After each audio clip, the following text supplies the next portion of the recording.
محمدا عبده ورسوله أما بعد فإن خير الحديث كتاب الله وخير الهدي هدي محمد صلى الله عليه وسلم وشر الأمور محدثاتها وكل محدثة بدعة وكل بدعة ضلالة وكل ضلالة في النار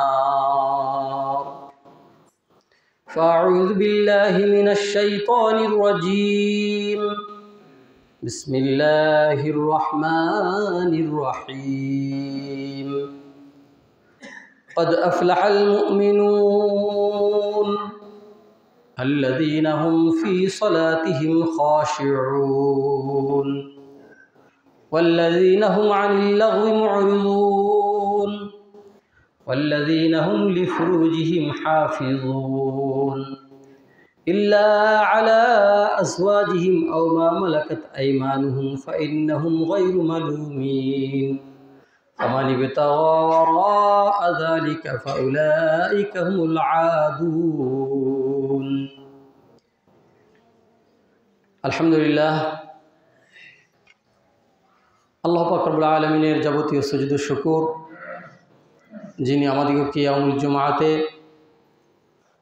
আজকে জুমার সালাত আদায়ের জন্য আজানের পূর্বেই মহা সওয়াব লাভ করার উদ্দেশ্যে মসজিদে আসার দুর্লভ সুযোগ আমাদেরকে দান করেছেন। সেই রব্বুল আলামিনের দরবারে অন্তর খুলে শুকরিয়া জ্ঞাপন করি, আলহামদুলিল্লাহ। অতঃপর দরুদ সালাম ও সালাত বর্ষিত হোক সেই মহানবীর প্রতি যাকে নবী হিসাবে পেয়ে আমরা অত্যন্ত আনন্দিত এবং সন্তুষ্ট। এই সন্তুষ্টির প্রকাশ আমরা প্রতিনিয়তই উল্লেখ করে থাকি। ফজরে বিশেষভাবে যে দোয়া জিকির আজকার আমাদের জন্য নির্ধারণ করা আছে তার মধ্যে এই দোয়াটি 3 বার পাঠ করার জন্য বলা হয়েছে। যে ব্যক্তি 3 বার পাঠ করবে তার জন্য নবীজির সুপারিশ অজীব হবে, নবীজি তাকে সুপারিশ করবেন। দোয়াটি হচ্ছে রাজিতু বিল্লাহি রাব্বান ওয়া বিল ইসলামি দীনা ওয়া বি মুহাম্মাদিন নাবিয়্যা সাল্লাল্লাহু আলাইহি ওয়াসাল্লাম। অর্থাৎ আমি আল্লাহকে রব হিসেবে পেয়ে সন্তুষ্ট আছি, আনন্দিত আছি।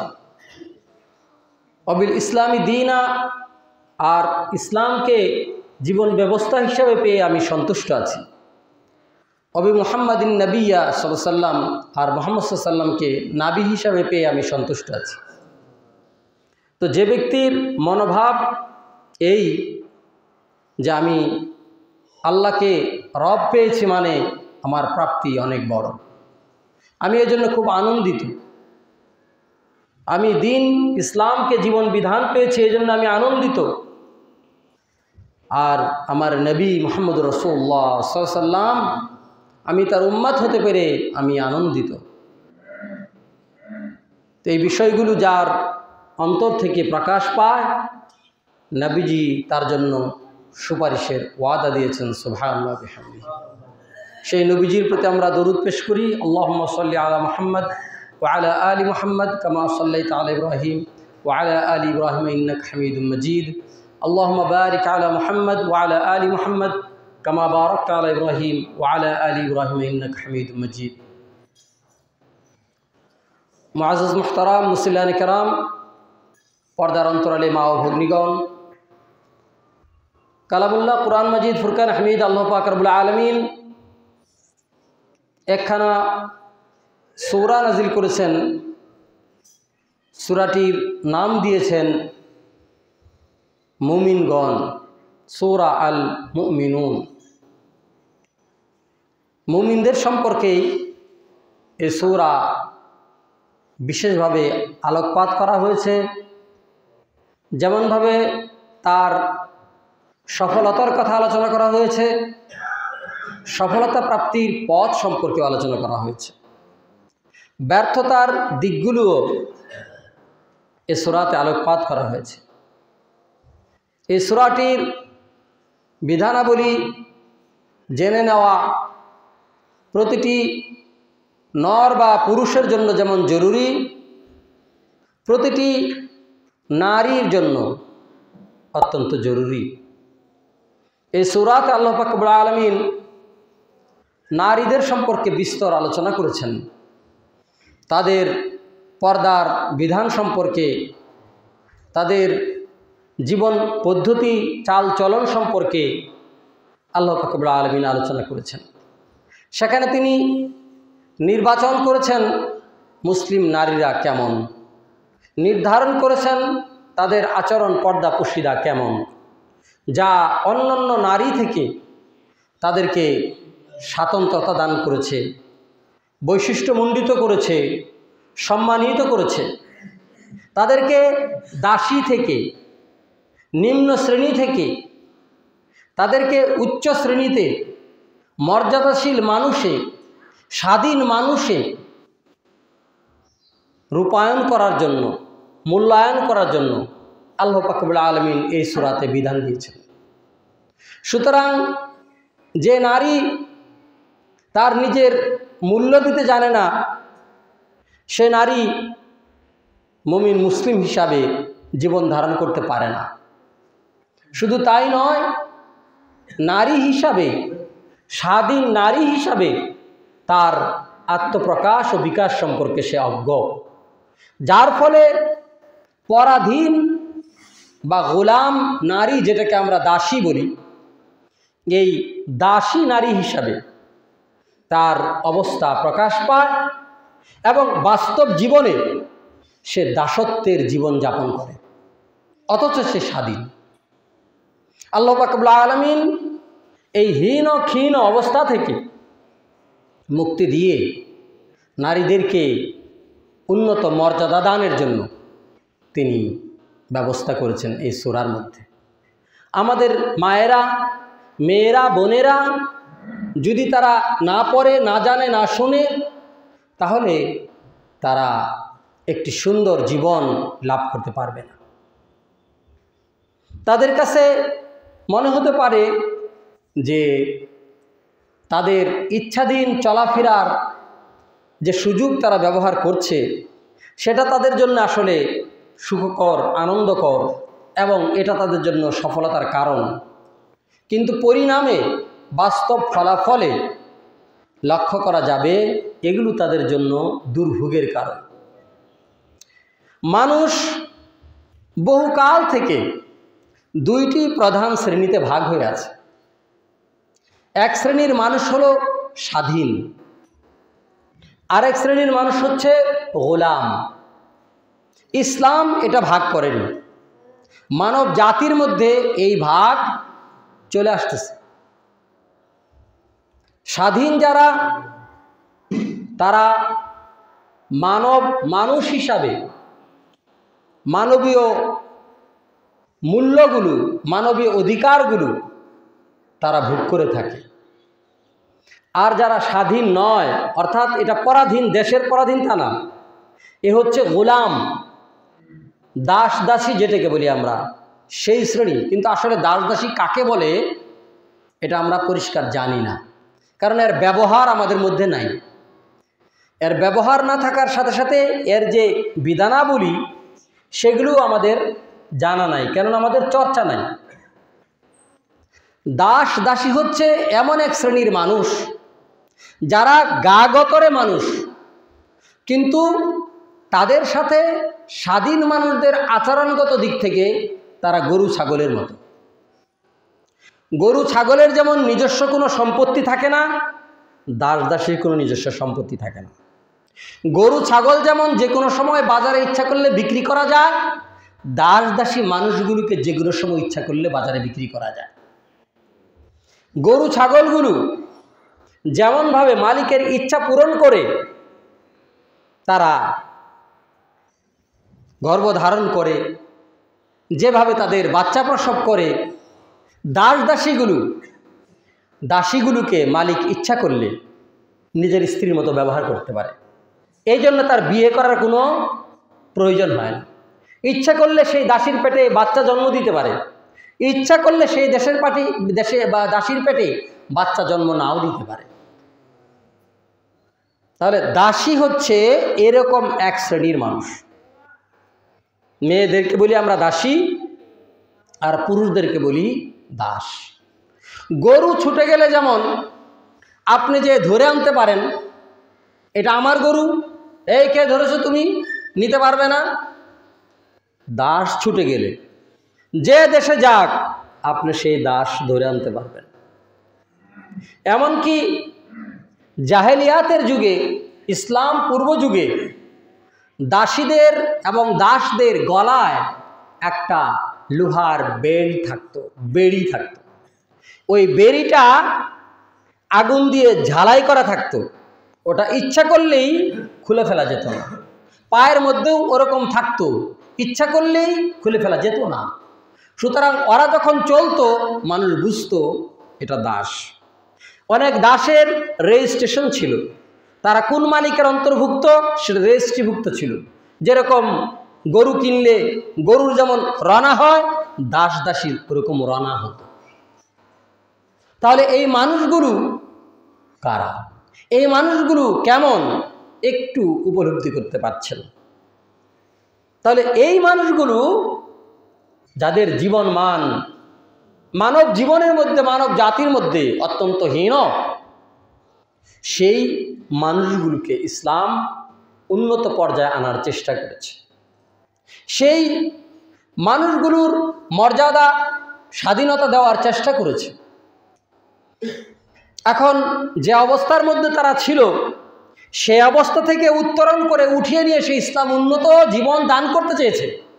আর আমাদের মেয়েরা ওই অবস্থাতে ফিরে যাওয়ার জন্য চেষ্টা করতেছে, অর্থাৎ তারা দাসী হতে চাচ্ছে।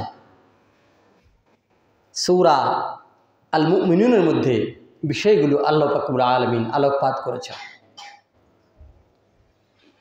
এই দাস দাসী মুমিন মুসলমানরা দাস দাসী অবস্থায় থাকবে, এটা আল্লাহ পাক রব্বুল আলামিন চাননি। কারণ যারা আল্লাহকে ডাকে, আল্লাহকে মানে, আল্লাহর দরদ তাদের প্রতি আরো বেশি উঠলে উঠে। তাই আল্লাহ পাক রব্বুল আলামিন একজন দাস, একজন মুমিন দাসকে মুক্ত করার জন্য, একজন মুমিন দাসীকে স্বাধীন করে দেওয়ার জন্য বিভিন্ন পথ আল্লাহ তৈরি করেছেন। মানুষ মিথ্যা কসম খায়, কসমের কাফফারা কি হবে? দাস মুক্তি করে দেওয়া। মানুষ মিথ্যাভাবে নিজের স্ত্রীকে জিহার করে, বলে যে যা তুই আমার মায়ের মতো, তার সাথে স্ত্রীর সম্পর্ক স্থগিত হয়ে যায়। যতক্ষণ পর্যন্ত কাফফারা না দিতে পারবে ততক্ষণ পর্যন্ত স্ত্রীর সাথে সংসর্গ লাভ করতে পারবে না। আর কাফফারার পথ হলো দাস মুক্তি করতে হবে। যদি অন্যান্য অপশন আছে, 1 নম্বর অপশন হচ্ছে দাস মুক্ত করতে হবে। মানুষ স্বেচ্ছায় কখনো স্ত্রীর সাথে সঙ্গত হয়ে রোজা নষ্ট করে দেয়, তার উপরে কাফফারা ওয়াজিব হয়ে যায়। তার 1 নম্বর হচ্ছে এই শ্রেণীর মানুষগুলো, তাদেরকে মুক্ত করে নেওয়া হবে এই কাফফারার মাধ্যমে। যারা মুমিন মুসলমান তাদেরকে দ্রুত মুক্তি দেওয়ার জন্যে আল্লাহ পাক রব্বুল আলামিন ব্যবস্থা করেছেন। আরও বিভিন্ন ব্যবস্থা আছে, তার মধ্যে দাস দাসীকে মুক্ত করার যে ফজিলত, যে মর্যাদা, হাদিসে বলা হয়েছে যে একজন দাসকে যদি কেউ মুক্ত করে, একজন মুমিন দাস বা মুমিন দাসীকে, তাহলে তার প্রত্যেক অঙ্গের বিনিময়ে মুক্তকারীর প্রত্যেক অঙ্গকে আল্লাহ পাক রব্বুল আলামিন জাহান্নাম থেকে মাফ করে দেন। সুবহানাল্লাহ। আমরা যে যাকাতের বন্টন খাত সম্পর্কে পড়েছি, সেখানে একটা খাত আল্লাহ আলাদা করে রেখে দিয়েছেন। যে খাতটা হচ্ছে যারা চুক্তিবদ্ধ দাস বা দাসী মালিকের সাথে চুক্তি করেছে, আপনাকে আমি এত টাকা দিয়ে দিব, এই এত টাকা ইনকাম করে যেদিন দিয়ে দিব সেদিন আপনি আমাকে মাফ করে দিবেন, আপনি আমাকে স্বাধীন করে দিবেন। মালিক সেদিন তাকে স্বাধীন করে দিবে, কিন্তু কতদিনে সে টাকা পাবে? তার তো নিজের কোনো মালিকানা নাই, নিজের কোনো কর্তৃত্ব নাই। তাই ইসলাম জাকাতের একটা বড় অংশ তাদেরকে দিয়ে ওই মালিকের কাছ থেকে মুক্ত করায় স্বাধীন মানুষ হিসাবে স্বাধীন জীবন যাপনের ব্যবস্থা দান করেছেন। এরকম বিভিন্ন পদ্ধতি তৈরি করেছেন যার মধ্যে দিয়ে এই নিম্ন শ্রেণীর, হীন শ্রেণীর, দুর্বল শ্রেণীর মানুষগুলোকে আল্লাহ পাক রব্বুল আলামিন উন্নত মর্যাদায় আনতে চান।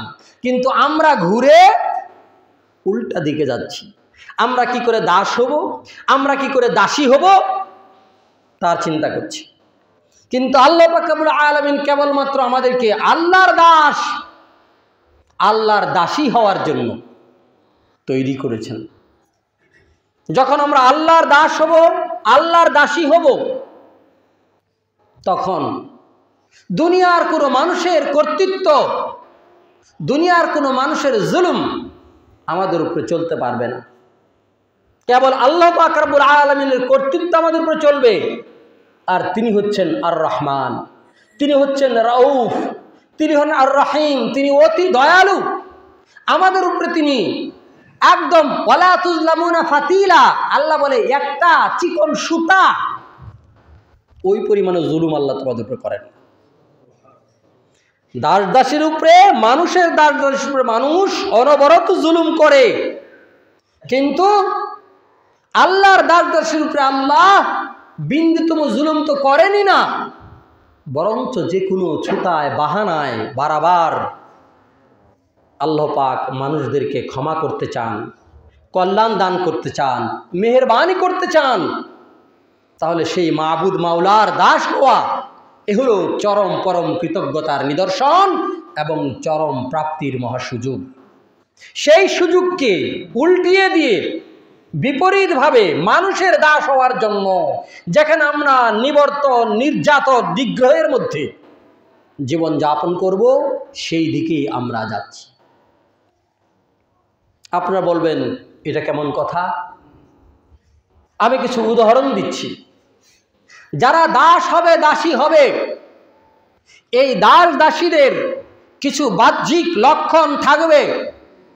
এই দাস দাসীদের বাহ্যিক লক্ষণের মধ্যে হলো, দাসী যারা নারী হবে তারা স্বাধীন নারীদের মতো পর্দা করে চলতে পারবে না। তারা স্বাধীন নারীদের মতো নিজেদের শাড়ি কাপড় টাকনুর নিচে মাটিতে ঝুলাতে পারবে না। তাদের পায়ের খাড়ু বের হয়ে থাকবে, তাদের পা দেখা যাবে, তারা মুখ ঢেকে রাস্তায় চলতে পারবে না। মানুষ তাদেরকে দেখলে চিনবে এরা হলো দাসী শ্রেণী, এরা হলো নিম্ন শ্রেণীর, এরা হলো কারো একদম মুজুরের চেয়ে অধ, গরু ছাগলের মতো কারো অধীন আছে। তাহলে যে মেয়েটা তার প্লাজু উঠিয়ে দিয়েছে, তার গিট থেকে আরো এক বিঘত উপরে, সেই মেয়েটা কি সেজেছে? তাকে দেখলে যেন বোঝা যায় এটা দাসী। মুসলিম নারীকে দেখা যাবে তার পায়ের টাকনুর নিচে মাটির সাথে কাপড় ঝুলে গেছে। মেয়েরা বললেন, ইয়া রাসূলুল্লাহ, আমরা কাপড় কতটুকু ঝুলিয়ে দিব? এক বিঘত?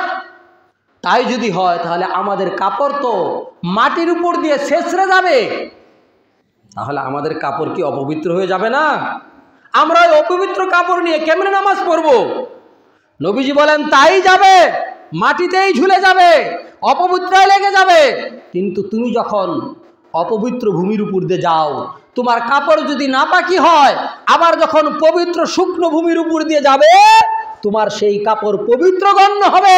তবু কাপড় তুমি উঁচু করে তোমার খাড়ু, তোমার দেহের অংশ দেখাতে পারবে না। এ হলো স্বাধীন নারীর, মর্যাদাশীল নারীর লক্ষণ। আর আমাদের নারীরা দাসীরা যেমন হবে সেই সাইজ শুরু করেছে। হাত বের করে রাখছে, দাসীদের হাত বের হয়ে থাকবে। শুধু হাত না, এমনকি ডানা পর্যন্ত সম্পূর্ণ বের করে দিচ্ছে।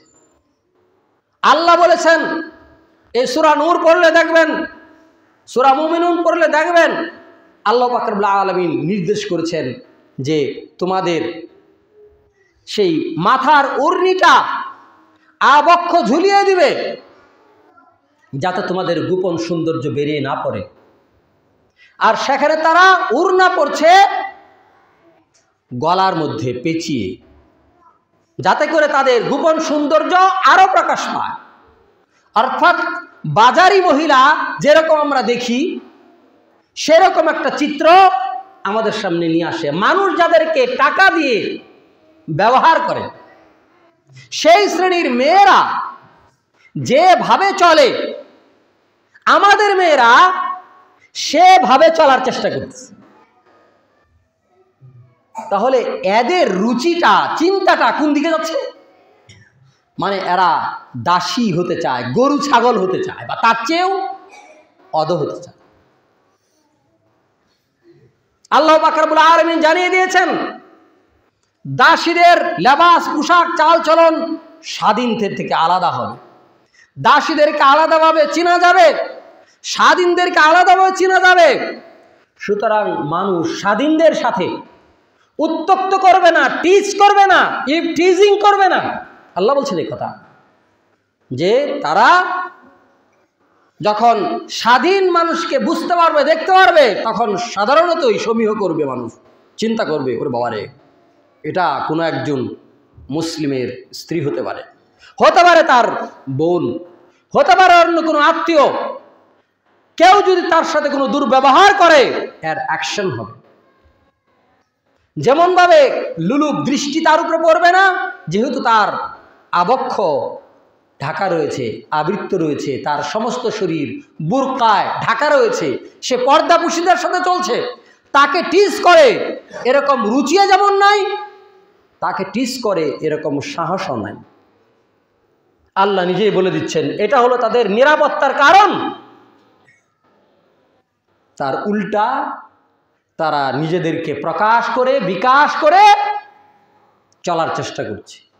আর টিস হচ্ছে, কাম্য নয়, কাঙ্ক্ষিত নয়, কিন্তু এটা হবে, আল্লাহ তাই জানিয়ে দিয়েছেন। এটা স্বাভাবিক ব্যাপার, প্রাকৃতিক নিয়মের অন্তর্ভুক্ত। সুতরাং আমরা যে নারী নির্যাতনের শিকার হচ্ছি, আমাদের মেয়েদের যে ঝুঁকি বেড়ে যাচ্ছে, এই জিনিসটা কি আমরা নিজেরাও বুঝতেছি না, না মেয়েরাই বুঝতেছে না? যদি কোনো মেয়ের গার্ডিয়ান থাকে, অভিভাবক থাকে, সে কি করে তার মেয়েকে বাড়ি থেকে এই অবস্থায় বের হতে দেয়? চুলের মুঠি ধরে টান দিয়ে ঘরে বসে আগে বুরকা পরাবে না? না হতে সে কোন পুরুষ? তুই আমার স্ত্রী, বুরকা না পরে শালীনভাবে না হয়ে তুই বাইরে যাবি, আর আমি বেঁচে থাকবো?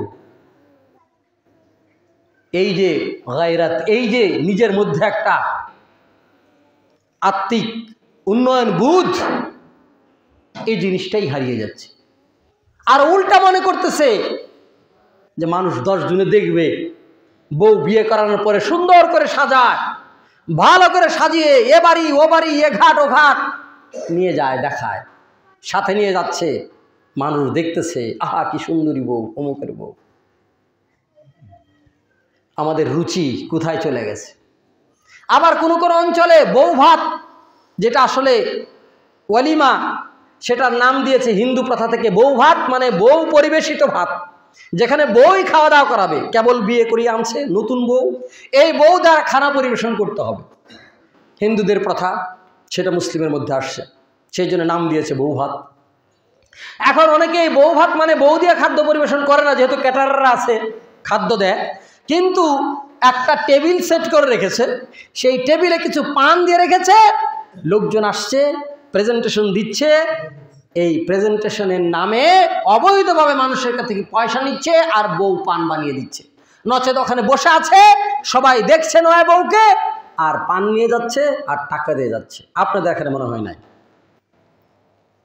এই যে রসম, এই যে কুপ্রথা, রেওয়াজ, এগুলো আমাদেরকে নিম্ন শ্রেণীর পশুতে পরিণত করে, আমরা সেটা বুঝতে পারছি না। ইসলাম এগুলো থেকে আমাদেরকে রক্ষা করতে চাচ্ছে। আপনি বাজারে যাবেন গরু কেনার জন্য, আপনি গরু কিনতে গেলে গরুওয়ালা কি আপনার কাছ থেকে টাকা নিবে? টাকা নিবে নাকি উল্টা টাকা দিবে? টাকা নিবে। দাম ধরবে, বেশি করে চাইবে, টাকা নেবে। আর মেয়েদেরকে একটা পাত্রে পাত্রস্থ করবেন, টাকা কতটা সাথে দিয়ে দিবেন সেটা নিয়ে আগে কথা বলেন। ঘটক যদি শুনে আসে 5, পাত্রীর কাছে এসে বলছে 50 দিতে হবে। এইভাবে ওই মেয়েটাকে টাকা পয়সা দিয়ে, এমনকি জমি জায়গা বিক্রি করে তারপরে মেয়ের ব্যবস্থা করতে হচ্ছে বাবাকে। তাহলে আপনার মেয়ে কি গরুর চেয়ে উন্নত? বুঝতে পারেন কিছু? আপনার মেয়ে কি ছাগলের চেয়ে উন্নত? কি পুষেছেন? কাকে দুধ কলা খাইয়েছেন? এবার বুঝুন, আল্লাহ পাক রব্বুল আলামিন ইজ্জত দিতে চেয়েছিলেন। আল্লাহ পাক রব্বুল আলামিন আপনার মেয়েকে স্বাধীন করতে চেয়েছিলেন, স্বাধীনা নারী করতে চেয়েছিলেন, সম্মানী নারী করতে চেয়েছিলেন। ওই সমস্ত দাসীদের মতো করতে চাননি যাদেরকে মানুষ নিতে চায় না, যাদেরকে মানুষ বিয়ে করতে চায় না, যাদেরকে মানুষ মানুষ হিসেবে গণ্য করেন না। কিন্তু আপনি আপনার স্ত্রী, আপনার মেয়ে, আপনার পরিবার, আপনার নিজেরা তাদেরকে গরু ছাগলের চেয়ে খারাপ করেছেন। আর এখন কাদের হুজুর এই অবস্থা, আমার মেয়ের বিয়ে হয় না, নানান সমস্যা। এই সমস্যা তো নিজেরা তৈরি করেছেন।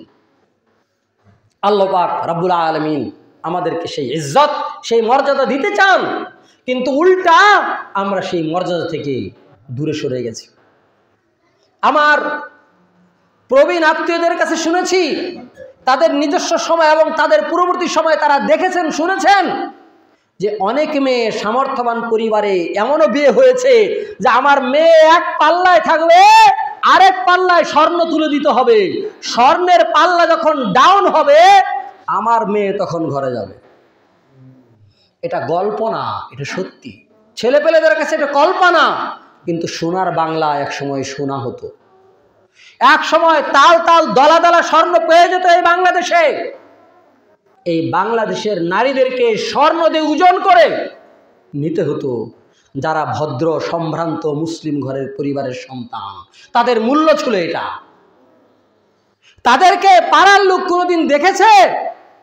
বলতে পারত না।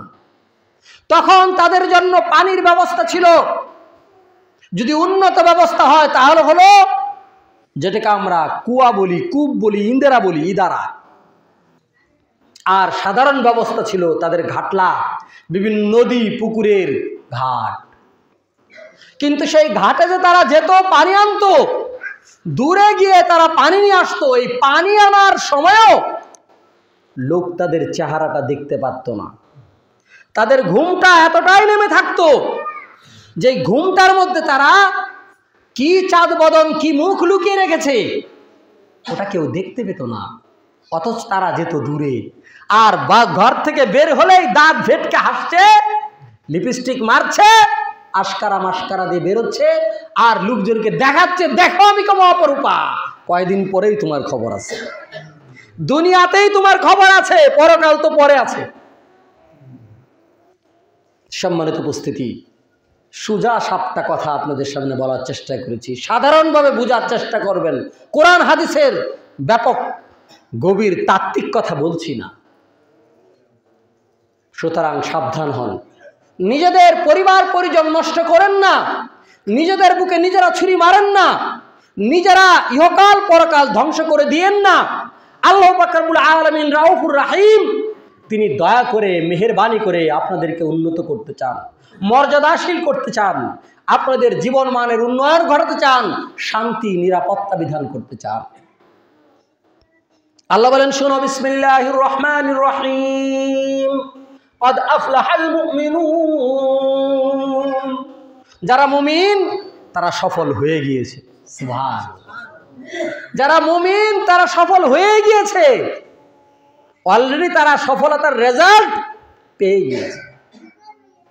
মরণের পরে তো জান্নাত সে তো আসছে, কিন্তু এখনই দুনিয়াতেই সব জায়গাতে তার সফলতার লক্ষণ, সফলতার অনুরণ সে বারবার শুনতে পাচ্ছে। আল্লাহ নিজেই বলেন, কাদ আফলাহাল মুমিনুন, মুমিনরা সফল হয়ে গিয়েছে।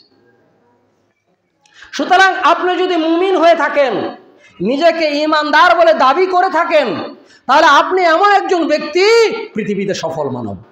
সুবহানাল্লাহ, আলহামদুলিল্লাহ। আপনি যদি মুমিন হয়ে থাকেন, আপনি পৃথিবীতে সফল মানব। আপনার মানব জীবন সার্থক, এই দুনিয়ার জীবনে সার্থক। আপনি সার্থক বাবা, আপনি সার্থক স্বামী, আপনি সার্থক সন্তান, আপনি সার্থক কন্যা, আপনি সার্থক স্ত্রী। দুনিয়াতে আপনি যেখানে আছেন আপনি সফল, কেন? আপনি মুমিন। আল্লাহ পাক রব্বুল আলামিন আপনাকে ইহকালেই প্রচুর সফলতা নিয়ামত দানে ধন্য করবেন। সুতরাং আপনি ঈমানের বরখেলাফ, ঈমানের বিপরীত কোনো কাজ করতে যেন না। ঈমান অভিমুখী কাজ করার জন্য চেষ্টা করুন। আমাদের জীবনের প্রত্যেকটা দিক সাফল্যমণ্ডিত যখন আমরা মুমিন।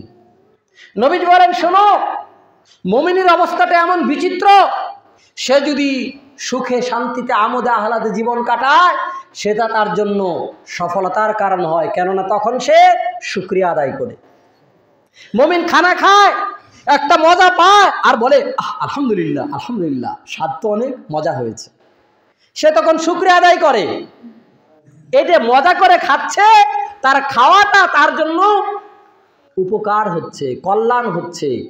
কেননা এই কল্যাণ আপনারা যদি মনে করেন শুধু পরকালেই হবে, তা নয়। আল্লাহ নিজে বলেছেন, লা ইন শাকারতুম লা আযীদান্নাকুম।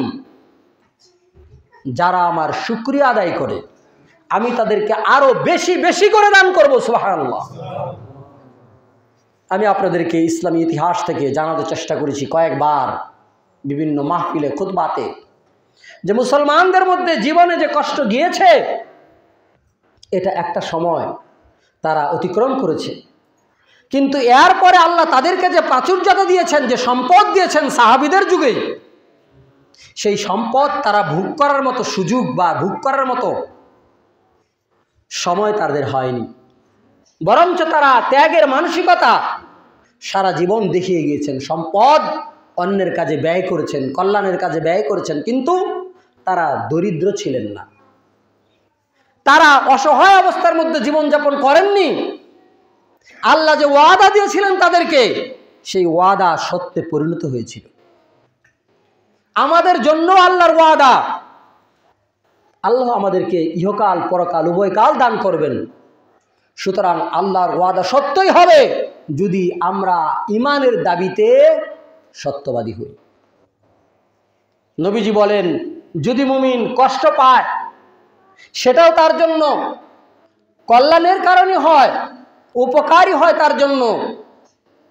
কেননা তার গুনাহ খাতা আল্লাহ মাফ করেন, তার মর্যাদা বৃদ্ধি করেন। এমনকি তার পায়ে যদি একটা কাঁটাও ফুটে, সেই জন্য আল্লাহ পাক রব্বুল আলামিন তার গুনাহ মাফ করে দেন। সুবহানাল্লাহ। দুনিয়ার প্রত্যেক মানুষই চড়াই উতরাইয়ের সম্মুখীন হয়, দুঃখ কষ্টের সম্মুখীন হয়, কিন্তু মুমিনরা ছাড়া অন্য কেউ দুঃখ কষ্টের প্রতিদান বদলা পায় না। আর মুমিনের যাই দুঃখ কষ্ট হোক, তার বদলা প্রতিদান আল্লাহ তাকে দান করেন। ইহকালে তার নজিরা দেন, পরকালে পূর্ণরূপে তাকে দান করেন। সম্মানিত উপস্থিতি, সুতরাং যখন মুমিন হয়ে গেলেন, তখন আপনার আর কোনো ব্যর্থতা নেই। কদ আফলাহাল মুমিনুন, আল্লাহ বলেন মুমিন সফল কাম হয়ে গিয়েছে। সুতরাং সার্বিক সাফল্যতার জন্য আমাদেরকে সর্বতভাবে দ্বীনের বিধিবিধান মেনে চলতে হবে। তবে আমাদের জীবনে ইহকালেও শান্তি হবে, পরকালেও শান্তি হবে। আর নচেত দুর্ভোগ ইহকালে হবে, পরকালে হবে খাসিরাত দুনিয়া ওয়াল আখিরা যালিকা ওয়াল খুসরানুল মুবিন। দুনিয়ার জীবন হবে লাঞ্ছনাময়, পরকালীন জীবন হবে লাঞ্ছনাময়। আর পরকালের লাঞ্ছনা সুস্পষ্ট লাঞ্ছনা, মারাত্মক লাঞ্ছনা। আল্লাহ বলেন, কদ আফলাহাল মুমিনুন, মুমিনরা সফল কাম হয়ে গিয়েছে। আল্লাযীনা হুম ফি সালাতিহিম খাশিউন, যারা তাদের সালাতের মধ্যে খুশু খুজু রক্ষা করে চলে, যাদের সালাতের মধ্যে ভীতি সন্ত্রস্ততা রয়েছে। দাঁড়িয়েছে কোথায়? আল্লাহর সম্মুখে। কথা বলছি কি? কি বলছে আমি মুখে, এটা সে বুঝছে, শুনছে এবং বলছে আল্লাহর কাছে। প্রথমে দাঁড়িয়ে আল্লাহু আকবার বলেছে, আল্লাহর বরত্ব মহত্ব ঘোষণা করেছে।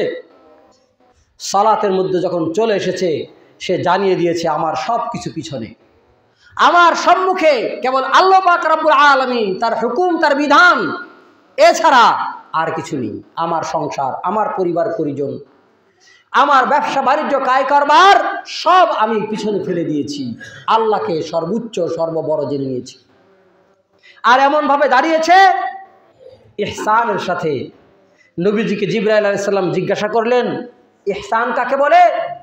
জিবরাইল বলেন, আনতা আবুদাল্লাহ কাআন্নাকা তারাহু ফাইন লাম তাকুন তারাহু ফাইন্নাহু ইয়ারাকা। ইহসান হচ্ছে এমন অবস্থার নাম, ইবাদতও যদি ইহসান হয় তাহলে সে ইবাদত যেন এমন যে তুমি স্বয়ং ইবাদতের সময় আল্লাহকে তোমার চোখ দিয়ে দেখতে পাচ্ছ। সুবহানাল্লাহ। একটা সাপ মানুষ দেখলে তার প্রতিক্রিয়াটা কি দাঁড়ায়, এমনকি যদি বিভ্রমে পড়ে একটা দড়িকে, একটা কাছিকে সে যদি সাপ মনে করে, তাহলে যে লাফগুলো দেয়, যে দৌড়টা মারে, তাতে দেখা যায় তার প্রতিক্রিয়াটা কেমন হয়েছে। এরকম যে কোনো ভীতিকর জিনিস সে যদি দেখে তাহলে তার অবস্থাটা কেমন হয়। তাহলে স্বয়ং আল্লাহকে দেখতে পাচ্ছে, তার ভিতরে যদি এই চেতনা জাগে তাহলে তার নামাজের মধ্যে অবস্থাটা কি দাঁড়াতে পারে। নবীজি তাই বলেন যে এটা হচ্ছে ইহসান নামাজের মধ্যে। যদি এতটুকু ইহসান তোমার ইবাদতের মধ্যে না আসে তাহলে অন্তত তো এতটুকু হবে, ফাইল্লাম তাকুন তারাহু ফাইন্নাহু ইয়ারাকা। তুমি যদি তোমার সেই হৃদয় চক্ষুতে আল্লাহকে দেখার অনুভূতি আনতে না পারো, তাহলে তুমি অন্তত এতটুকু অনুভূতি নিয়ে আসবে যে আল্লাহ পাক আমাকে দেখছেন। হাদিসে পরিষ্কার বলা আছে, যখন কোনো নামাজি নামাজে দাঁড়ায় তখন আল্লাহ পাক রব্বুল আলামিন স্থির দৃষ্টিতে তার দিকে তাকিয়ে থাকেন, রহমতের নজর দেন। এমনকি যখন সালাম ফিরিয়ে ফেলে তারপরেও তার দিকে রহমতের নজর রাখেন। যতক্ষণ পর্যন্ত সে জিকির আজকার করতে থাকে ততক্ষণ তার প্রতি রহমতের দৃষ্টিতে আল্লাহ তাকাইতে থাকেন। আমাদের তো সালাত শেষ হলে আর কোনো কথা নেই, দে দৌড়, তাড়াতাড়ি আমরা চলে যাব। হযরত উমর রাদিয়াল্লাহু আনহু একদিন দেখলেন এক যুবক সালাম ফিরিয়ে উঠে দৌড় দিতে শুরু করেছে। তিনি তার কাপড় ধরে ঝাঁচকা টানে বসিয়ে বললেন, এই বসো, তোমার কি কাজ, কি এত তাড়া? সালাম ফিরিয়েছো, এখনই দৌড় মারতে হবে? মসজিদের মধ্যে মুমিনের অন্তর প্রশান্ত অবস্থায় থাকবে, যতক্ষণ মসজিদে থাকবে ততক্ষণ ভালো লাগবে। পারিবারিক সাংসারিক প্রয়োজনে যেতে হবে, কিন্তু এমন না যে ইবাদত বন্দেগী জিকির আজকারকে ফেলে দিয়ে ছু দৌড় মেরে একদম চলে যাবে, তা নয়। আল্লাহ পাক রব্বুল আলামিন ততক্ষণ নামাজি ব্যক্তির প্রতি স্থির দৃষ্টি দিয়ে নজর দিয়ে তাকিয়ে থাকেন যতক্ষণ পর্যন্ত তার ওযু ভেঙে না যায়। অর্থাৎ সে তার পূত পবিত্রতা রক্ষা করে আল্লাহর সান্নিধ্যে সে যে আসছে, এমনি আসেনি, হঠাৎ করে আসেনি, একটা প্লেন নিয়ে এসেছে এবং সেখানে সে যে গুজে পরিষ্কার পরিচ্ছন্ন হয়ে পূত পবিত্র হয়ে সে এসছে। তার গায়ে যেমন তার গায়ে নাজাসাতে আইনি নাই, অর্থাৎ চোখে দেখা যায় এরকম কোনো নাপাকি তার গায়ে সে রাখেনি। নাজাসাতে হুকুমি, আল্লাহ তাকে পবিত্র হওয়ার জন্য হুকুম করেছেন, কিন্তু সেই হুকুমটা এমন হয়নি যে এর আগে সে নাপাকির মধ্যে ডুবেছিল। যেমন মলমূত্র গায়ে লেগেছিল, সেটা সাফ করতে বলছে, এটা হলো নাজাসাতে আইনি, দেখা যাচ্ছে নাপাকি, কিন্তু তার বায়ু সরে গেছে, ওযু চলে গেছে, এখন তাকে ওযু করতে হবে, এটা তো কিছুই দেখা যায়নি, কিন্তু তবু আল্লাহর হুকুম পালন করেছে। এটা নাজাসাতে হুকুমে, যে সেখানে আল্লাহর হুকুমের কারণে সে নিজেকে পবিত্র করে নিয়ে এসছে। বাহ্যিক নাপাকি, আত্মিক নাপাকি, উভয় নাপাকি থেকে মুক্ত হয়ে সে পবিত্র হয়ে পরিকল্পিতভাবে আল্লাহর সামনে এসে দাঁড়িয়েছে, কারণ আল্লাহ তাকে দেখছেন। নবীজি বলেন, ফাইল্লাম তাকুন তারাহু ফাইন্নাহু ইয়ারাকা। তুমি এমনভাবে আল্লাহর ইবাদত করবে যেন আল্লাহকে দেখতে না পেলেও আল্লাহ তোমার দিকে তাকিয়ে আছেন, দেখছেন, এই জিনিসটা তোমার মনে জাগরুক থাকে। তাহলে সেই মুমিনের অবস্থাটা কি হতে পারে? যে মুমিন নামাজে এসে এই অনুভূতি নিয়ে এসছে, বাইরে ছোট্ট কোনো অফিসার তারই জন্য তার অবস্থা কাহিল, আর যদি আল্লাহ পাক সম্পর্কে সে ধারণা করতে পারে তার অবস্থা কি হতে পারে, একটু চিন্তা করার চেষ্টা করবেন। এ হচ্ছে খুশু নামাজের মধ্যে একাগ্রতা, মনোযোগ, আল্লাহর ভয় অন্তরের মধ্যে নিয়ে এসছে। ওয়াল্লাযীনা হুম আনিল লাগবি মুরিজুন, আর তারা বেহুদা বাজে বিষয় থেকে নিজেদেরকে মুক্ত রাখে। বাজে কাজ, বাজে কথা, বাজে সংস্রব, বাজে সঙ্গ, এগুলো থেকে মুক্ত রেখে নিজেকে পুত পবিত্র রাখার জন্য চেষ্টা করে। এটা হলো মুমিনের কাজ। চা যদি খেতেই হয় বাড়িতেই খেলেন, পেলেন না আপনার জরুরি খাওয়া প্রয়োজন বাজারেই খেলেন, কিন্তু বাজারে গিয়েছেন এই উদ্দেশ্যে যে আড্ডা মেরে মেরে, চা খেয়ে খেয়ে, গল্প করে করে, গীবত গেয়ে গেয়ে সময় কাটিয়ে দিব। বেলতল বাজারে টিভি চালানো আছে, ওখানে গেলে আমি নর্তকীদের নর্তন কর্তন দেখতে পাবো দীর্ঘ সময় ধরে। সুতরাং চা হয়তো একটা চলেছে, আবার আসছে, দুইটা, তিনটা, পাঁচটা খাচ্ছে আর বন্ধুদের নিয়ে আড্ডা দিচ্ছে। আল্লাহ বলে এগুলো মুমিনের লক্ষণ নয়। এরা এরকম বাহেদা কর্মের মধ্যে, বাজে কর্মের মধ্যে সময় অতিক্রম করতে পারে না। এদের সময়ের মূল্য আছে। এরা যদি একবার শুধু একটা কথা বলে, একটা কথার মূল্য এত হয় যে আসমান জমিন নেকিতে ভরে যায়। যেটা বলেন সুবহানাল্লাহ, এই যে কথাটা বললেন এটা দিয়ে আসমান জমিনের ফাঁকা জায়গা নেকি দিয়ে ভর্তি হয়ে যায়। আলহামদুলিল্লাহ তামলাউল মিজান, আলহামদুলিল্লাহ মিজানের পাল্লায় নেকি দিয়া ভরপুর হয়ে, মিজানের পাল্লা ভারী হয়ে, নেকির পাল্লা ভারী হয়ে যায়। সুবহানাল্লাহ। আমার কি সময় আছে চায়ের ওখানে আড্ডা দেওয়ার জন্য? মানুষকে কি করেছে, কার মেয়ে কি করলো, কার ছেলে কি করলো, কোন নেতা কি করলো, এগুলো বলার সময় আমার আছে? আমার আখের গুছাতে হবে, আমার মুনাফা অর্জন করতে হবে, আমার লাভ করতে হবে। আমি জানতে পারছি আল্লাহ বলেন শোনো, মা ইয়ালফিযু মিন কাউলিন ইল্লা লাদাইহি রাকিবুন আতীদ। সূরা কাফের মধ্যে আল্লাহ বলেন শোনো, এমন কোন কথা মানুষের মুখ দিয়ে বের হয় না যে কথাটা নোট করে নেওয়ার জন্য, লিখে নেওয়ার জন্য আমি একজন রাইটার তার সাথে আলাদা নিয়োজিত করে দেই নাই। অর্থাৎ যত কথাই বলে সাথে সাথে সব নোট হয়।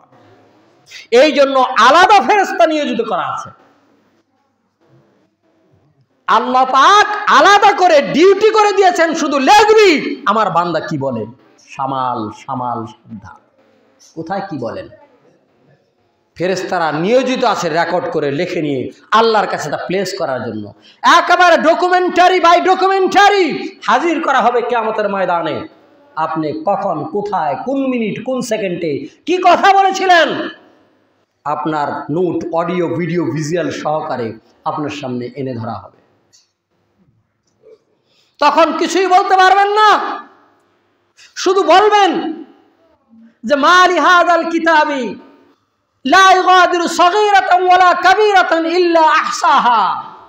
আপনি অবাক হয়ে বলবেন এ কি অদ্ভুত কিতাব, এ কি অদ্ভুত আমলনামা, এর মধ্যে তো দেখছি কিছুই বাদ পড়ে নাই।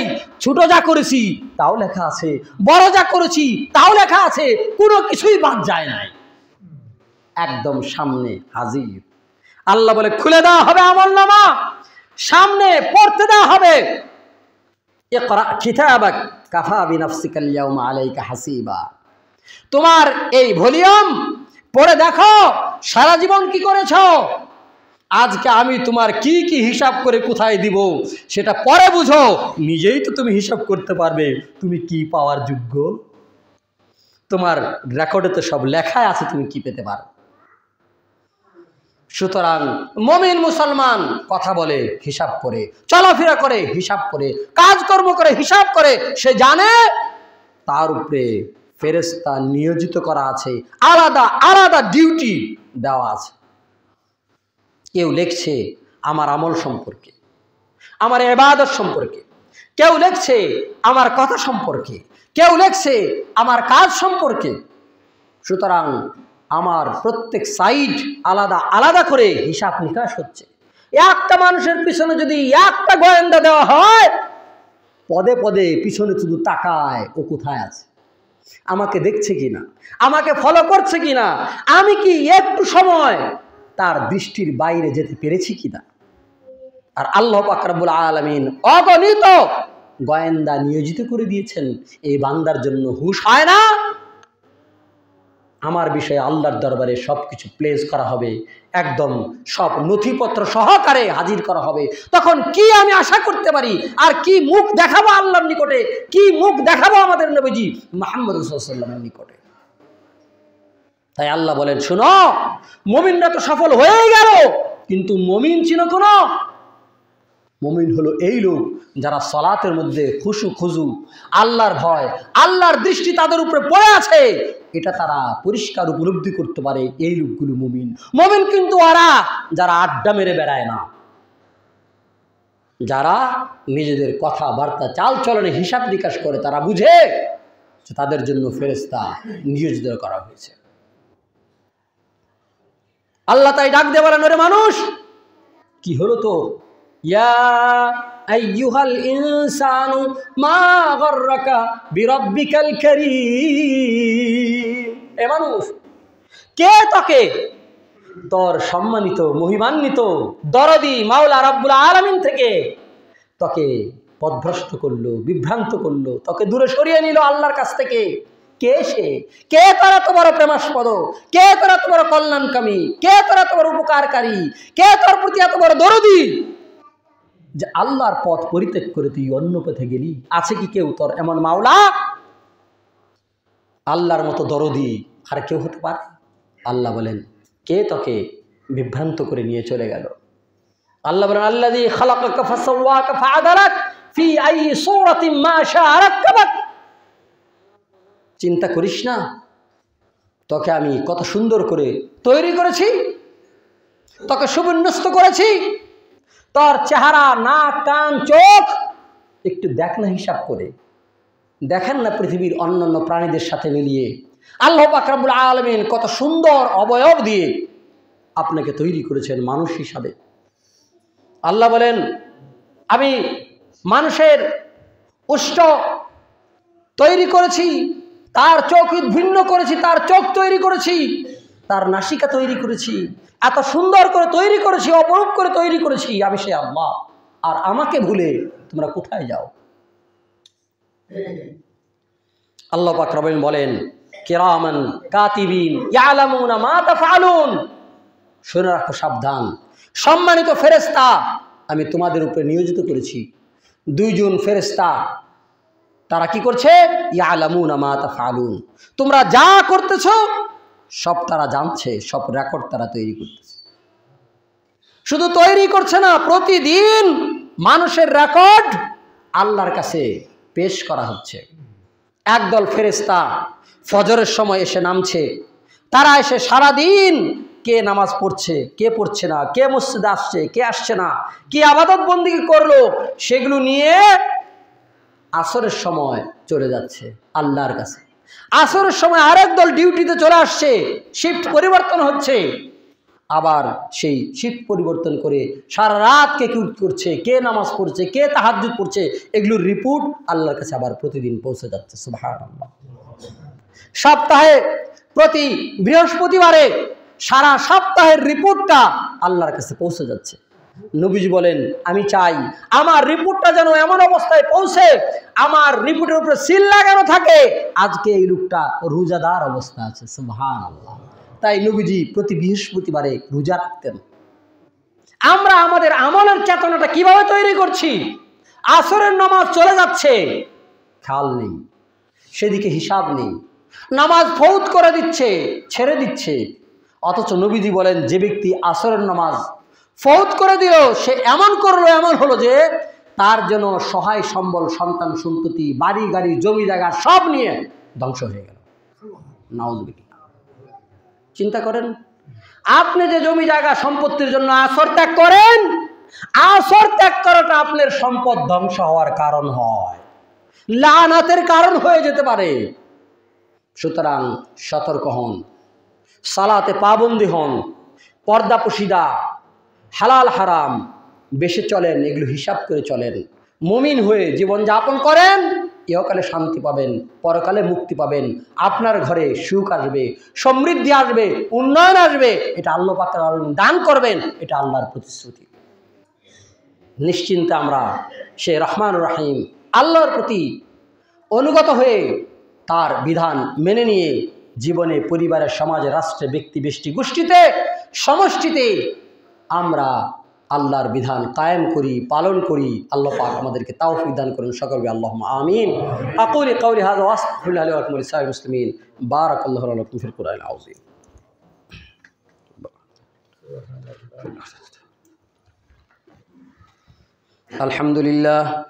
আলহামদুলিল্লাহ কাফা ওয়া সালামুন আলা ইবাদিহিল্লাযীনা ইসতাফা, আম্মা বা'দ। ফাআউযু বিল্লাহি মিনাশ শাইতানির রাজীম। বিসমিল্লাহির রহমানির রহিম। ইন্নাল্লাহা ওয়া মালাইকাতাহু ইউসাল্লুনা আলান নবী ইয়া আইয়ুহাল্লাযীনা আমানু সাল্লু আলাইহি ওয়া সাল্লিমু তাসলিমা। اللهم صل على محمد وعلى آل محمد كما صليت على إبراهيم وعلى آل إبراهيم إنك حميد مجيد. اللهم بارك على محمد وعلى آل محمد كما باركت على إبراهيم وعلى آل إبراهيم إنك حميد مجيد. اللهم اغفر لنا وللمؤمنين والمؤمنات والمسلمين والمسلمات وألف بين قلوبهم وأصلح ذات بينهم وانصرهم على عدوك وعدوهم. اللهم لعن الكفرة الذين يصدون عن سبيلك ويكذبون رسلك ويقاتلون أولياءك. اللهم خالف بين كلمتهم وزلزل أقدامهم وأنزل بهم بأسك الذي لا ترده عن القوم المجرمين. اللهم احفظ الإسلام والمسلمين. اللهم انصر الإسلام والمسلمين. اللهم أيد الإسلام والمسلمين. اللهم أعز الإسلام والمسلمين واخذل الكفرة والفجرة والمبتدعة واليهود والهنود والنصارى والمشركين. اللهم دمر ديارهم. اللهم شتت شملهم. اللهم مزق جمعهم. اللهم خرب بنيانهم. اللهم زلزل أقدامهم وأنزل بهم بأسك الذي لا ترده عن القوم المجرمين. يا ذا الجلال والإكرام يا أرحم الراحمين. اللهم اشف مرضانا ومرضى المسلمين. أذهب البأس رب الناس اشف أنت الشافي لا شفاء إلا شفاؤك شفاء لا يغادر سقما. اللهم إنا نعوذ بك من البرص والجنون والجذام من سيء الأسقام. اللهم لا تقتلنا بغضبك ولا تهلكنا بعذابك وعافنا قبل ذلك يا ذا الجلال والإكرام يا أرحم الراحمين. يا مقلب القلوب ثبت قلوبنا على دينك. يا مصرف القلوب صرف قلوبنا على طاعتك. ربنا لا تزغ قلوبنا بعد إذ هديتنا وهب لنا من لدنك رحمة إنك أنت الوهاب. رب اغفر لي ولوالدي وللمؤمنين يوم يقوم الحساب. رب ارحمهما كما ربياني صغيرا. رب ارحمهما كما ربياني صغيرا. رب ارحمهما كما ربياني صغيرا. اللهم أكثر مالنا وولدنا وبارك لنا فيما أعطيتنا. اللهم اغفر لنا ذنبنا واغفر لنا في دارنا وبارك لنا في رزقنا. اللهم اجعل أوصى رزقك علينا عندك برسننا وانقطع عمرنا. اللهم اكفنا بحلالك عن حرامك واغننا بفضلك عمن سواك يا ذا الجلال والإكرام يا أرحم الراحمين. ربنا ظلمنا أنفسنا وإن لم تغفر لنا وترحمنا لنكونن من الخاسرين. ربنا لا تؤاخذنا إن نسينا وأخطأنا. ربنا ولا تحمل علينا إصرا كما حملته على الذين من قبلنا. ربنا ولا تحملنا ما لا طاقة لنا به واعف عنا واغفر لنا وارحمنا أنت مولانا فانصرنا على القوم الكافرين. آمين. فانصرنا على القوم المنافقين. فانصرنا على القوم المكاذبين. فانصرنا على القوم المحاسدين. فانصرنا على القوم المعاندين. فانصرنا على القوم المفسدين. فانصرنا على القوم الضالين. فانصرنا على القوم الظالمين. فانصرنا على القوم اليهود والهنود والنصارى والمشركين يا ذا الجلال والإكرام يا أرحم الراحمين. لا إله إلا الله الحليم الكريم. سبحان الله رب العرش العظيم والحمد لله رب العالمين. نسألك موجبات رحمتك وعزائم مغفرتك والغنيمة من كل بر والعصمة من كل ذنب والسلامة من كل اسم. لا تدع لنا ذنبا إلا غفرته ولا هما إلا فرجته ولا ضرا إلا كشفته ولا دينا إلا قضيته ولا حاجة من حوائج الدنيا والآخرة هي لك رزق إلا قضيتها يا أرحم الراحمين. ربنا إنك من تدخل النار فقد أخزيته وما للظالمين من أنصار. ربنا إننا سمعنا مناديا ينادي للإيمان أن آمنوا بربكم فآمنا. ربنا فاغفر لنا ذنوبنا وكفر عنا سيئاتنا وتوفنا مع الأبرار. ربنا وآتنا ما وعدتنا على رسلك ولا تخزنا يوم القيامة إنك لا تخلف الميعاد يا ذا الجلال والإكرام يا أرحم الراحمين. رب هب لي من الصالحين. ربنا هب لنا من أزواجنا وذرياتنا قرة أعين واجعلنا للمتقين إماما. رب اجعلني مقيم الصلاة ومن ذريتي ربنا تقبل دعاء ربنا اغفر لي ولوالدي وللمؤمنين يوم يقوم الحساب رب ارحمهما كما ربياني صغيرا ربنا تقبل منا إنك أنت السميع العليم وتب علينا إنك أنت التواب الرحيم ربنا آتنا في الدنيا حسنة وفي الآخرة حسنة وقنا عذاب النار وصلى الله على نبينا محمد وآله وأصحابه أجمعين برحمتك يا أرحم الراحمين تعدلوا عباد الله رحمكم الله إن الله يأمر بالعدل والإحسان وإيتاء ذي القربى وينهى عن الفحشاء والمنكر والبغي يعظكم لعلكم تذكرون فاذكروني أذكركم واشكروا لي ولا تكفرون.